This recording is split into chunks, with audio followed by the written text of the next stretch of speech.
On va commencer avec un sujet d'aéromodélisme parce que le 6e Flying Indoor a eu lieu ce week-end à Prangin. Un rendez-vous qui a permis aux passionnés de la discipline de faire découvrir et de présenter leur discipline ainsi que quelques petites nouveautés. Dont le blanc, par exemple, présente la particularité d'avoir été allégé par un fraisage. Arnaud Carrère, on est à la 6e édition du Flying Indoor de Prangin.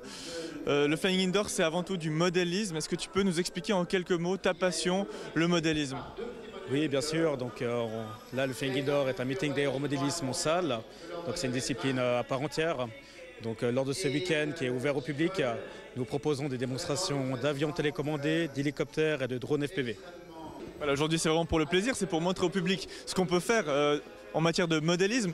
Il y a notamment une discipline qu'on va voir après, c'est la course aux pylônes. Est-ce que tu peux nous en parler plus particulièrement? Qu'est-ce qu'il faut pour être un bon pilote et en quoi ça consiste? Exactement, donc dans quelques moments nous allons commencer la course aux pylônes.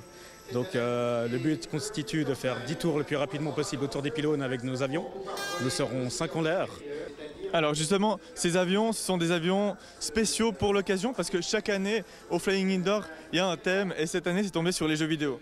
Exactement, donc l'année passée on avait fait le thème Star Wars, cette année on fait le thème jeux vidéo. Donc les pilotes ont pu construire leur propre aéronef volant.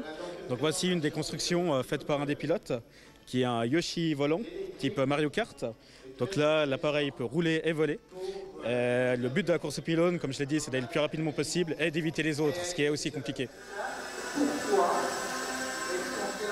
Mon avion préféré est un avion de voltige. Mais moi, je ne fais pas de vol extrêmement, je dirais, rude, tel que du 3D. Je fais du vol coulé et j'aime bien la voltige à l'ancienne. Je préfère cela, je trouve que ça a c'est quelque chose qui est plus sensuel qu'une voltige très débridée, comme beaucoup de jeunes le pratiquent. Mais c'est mon âge.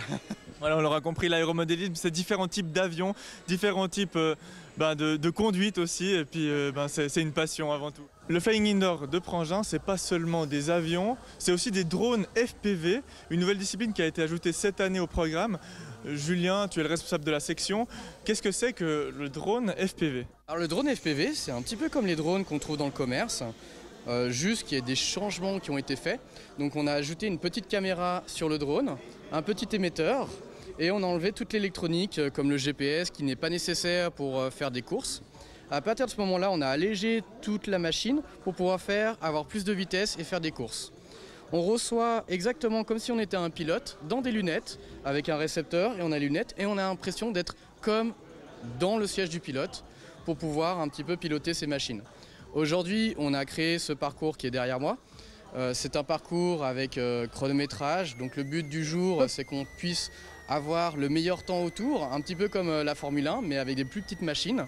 Et à chaque fois qu'on passe dessus, on chronomètre les drones qui passent. Et le fait d'avoir ce parcours directement dans la lunette, d'être à la place du pilote, est-ce que c'est plus simple ou bien est-ce que c'est plus compliqué que piloter un drone de manière extérieure? Alors c'est un peu plus compliqué. Il faut un petit peu d'expérience pour ça, mais après ça vient assez rapidement, au bout de quelques mois on arrive à prendre le coup. Ce qui est très compliqué à voir, c'est que ces petites caméras, elles ont un angle très large, donc c'est à travers ces caméras qu'on voit ce qui se passe, et donc du coup pour estimer les obstacles et puis pour passer les portes, etc., comme les cerceaux aujourd'hui, il faut avoir un petit coup de main.